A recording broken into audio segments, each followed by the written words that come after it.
Okay, good morning. This morning we're going to be reading from Genesis chapter 23. It's titled Sarah Dies and is Buried. Genesis chapter 23, Sarah dies and is buried. A, the death of Sarah. So we'll go ahead and read verse 1. And Sarah was 170 and 20 years old. These were the years of the life of Sarah. 107 and 20 years old. These were the years of the life of Sarah. Sarah lived 127 years. Sarah is the only woman in the Bible whose age at death is recorded.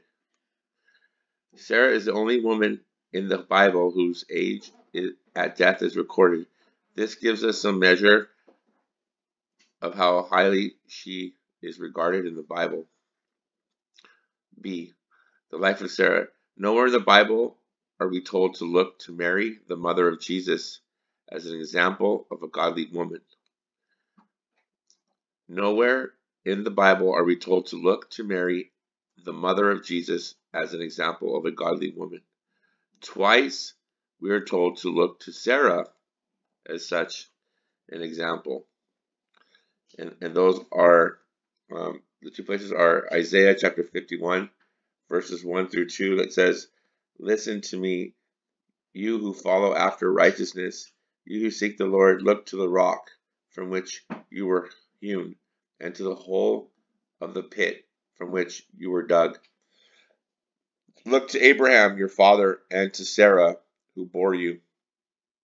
For I call him alone, and blessed him and increased him." 1 Peter chapter 3, verse 3 through 6 says, "Do not let your adornment be merely outward, arranging the hair, wearing gold, or putting on fine apparel.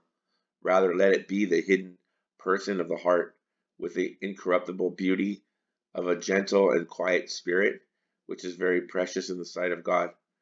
For in this manner, in former times, the holy women who trusted in God also adorned themselves, being submissive to their own husbands, as Sarah obeyed Abraham,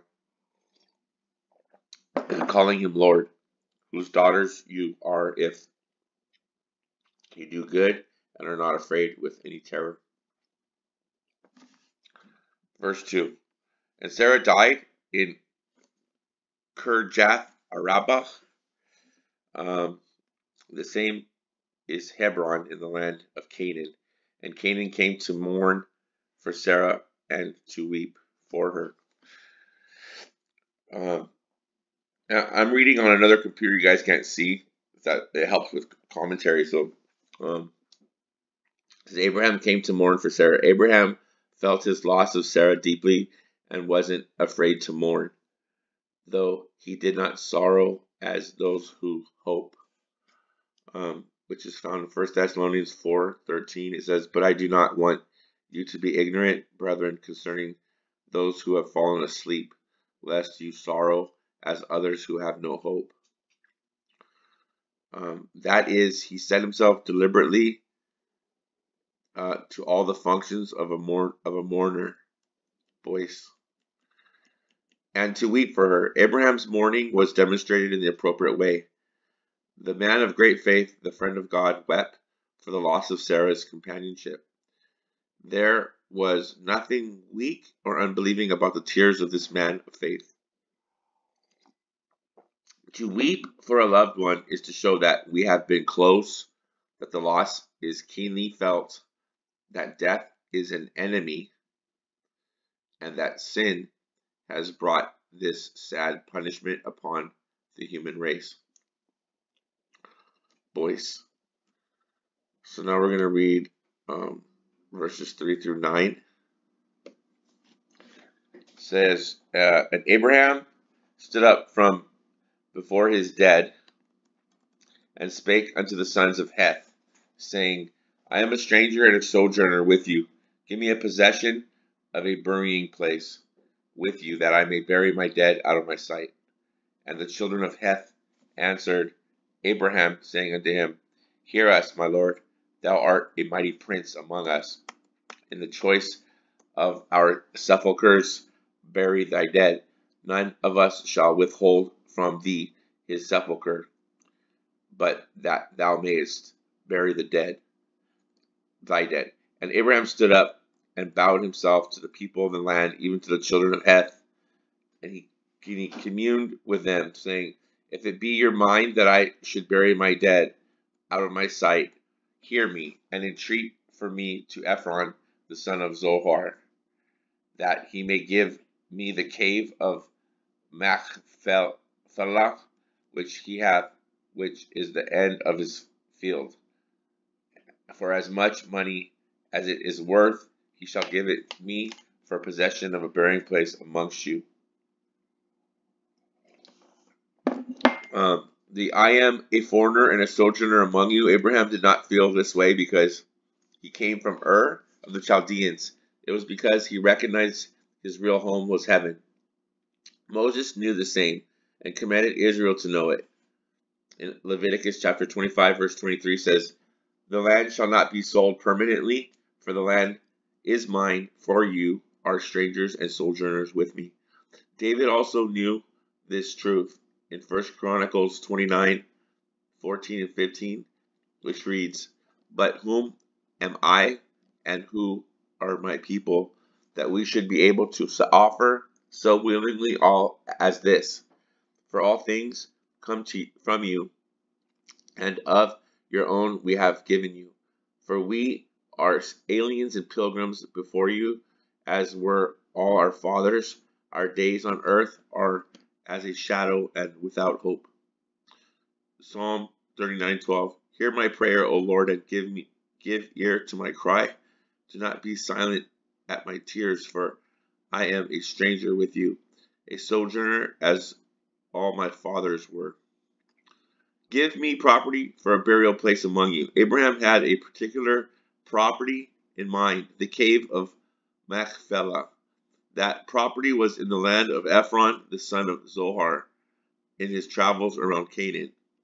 Abraham had earlier lived in this area and here built an altar to God. In Genesis chapter 13, verse 18, it says, Then Abraham moved his tent and went and dwelt by the terebinth trees of Mamre, which are in Hebron, and built an altar there to the Lord. Give me property for a burial place among you. Abraham had a particular place. Okay, he knew this cave and was willing to pay the full price for it. So the next verses are going to be 10 through 16. And Ephron dwelt among the children of Heth, and Ephron the Hittite answered Abraham in the audience of the children of Heth, even of all that went in at the gate of the city, saying, Nay, my lord, hear me. The field give I thee, and the cave that is therein I give it thee. In the presence of the sons of my people give it thee, bury the dead, thy dead. And Abraham bowed down before him, before the people of the land. And he spake unto Ephron in the audience of the people of the land, saying, But if thou wilt give it, I pray thee, hear me. I will give thee money for the field. Take it of me, and I will bury my dead there. And Ephron answered Abraham, saying unto him, My lord, hearken unto me. The land is worth 400 shekels of silver. What is that betwixt me and thee? ? Bury therefore thy dead. And Abraham hearkened unto Ephron, and Ephron weighed to Ephron the silver, which he had named in the audience of the sons of Heth, 400 shekels of silver, current money with the merchant. I give you the fields of the cave. This way of negotiating the price was typical of ancient and modern practices in that culture. As a gesture of kindness, the selling party may offer to give the property in question to the buyer until the buyer insists on paying a price. Ephron the Hittite followed the cultural customs of bargaining. First, the seller offered to give the item, confident that the buyer would refuse the ceremonial offer. When the buyer refused to receive it as a gift, the seller suggested a price, which he claimed was modest but was really very high. This was understood to be the starting point, and from there the bargaining began. Abraham bowed himself down to the people of the land. Abraham showed how a follower of God should conduct business with the world: courteously, fairly, prudently. In not giving a counter offer to the suggested price of 400 shekels of silver, Abraham was remarkably generous in his dealings with Ephron. They who, under the sanction of religion, trample underfoot the decent forms of civil respect, supposing that because they are religious, they have a right to be rude, totally mistake the spirit of Christianity. Clark. Verses 17 through 20 read, "And the field of Ephron, which was in Machpelah, which was before Mamre, the field and the cave which was therein, and all the trees that were in the field that were on all the borders round about, were made sure unto Abraham for a possession in the presence of the children of Heth, before all that went in at the gate of his city. And after this, Abraham buried Sarah, his wife, in the cave of the field of Machpelah before Mamre. The same is Hebron in the land of Canaan. And the field and the cave that is therein were made sure unto Abraham for a possession of a burying place by the sons of Heth." Okay, so were deeded to Abraham as a possession. The text emphasizes this property was Abraham's land by deed, not only by the promise of God. If this was the only piece of land Abraham ever owned in the land promised to him, it showed that he was a real man of faith. Abraham buried Sarah, his wife, in the cave of the field of Machpelah. This is where Isaac and Ishmael buried Abraham. In Genesis chapter 25, verse 9, where it says, "And his sons Isaac and Ishmael buried him in the cave of Machpelah, which is before Mamre, in the field of Ephron, the sons of Zohar the Hittite." Isaac and Rebekah were both buried here.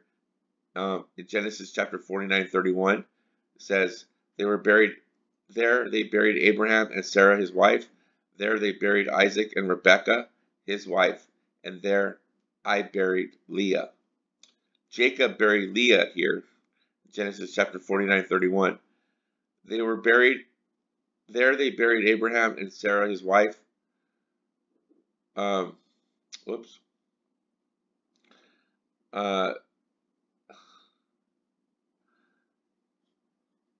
Wait, sorry. Oh yeah. So Genesis chapter 49:31 says, "There they buried Abraham and Sarah his wife.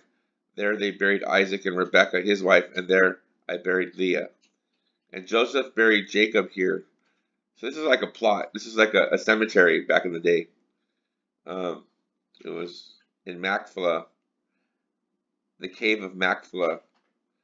Genesis chapter 50, verse 13 says, "For his sons carried him to the land of Canaan and buried him in the cave of the field of Machpelah before Mamre, which Abraham bought with the field from Ephron the Hittite as property for a burial place."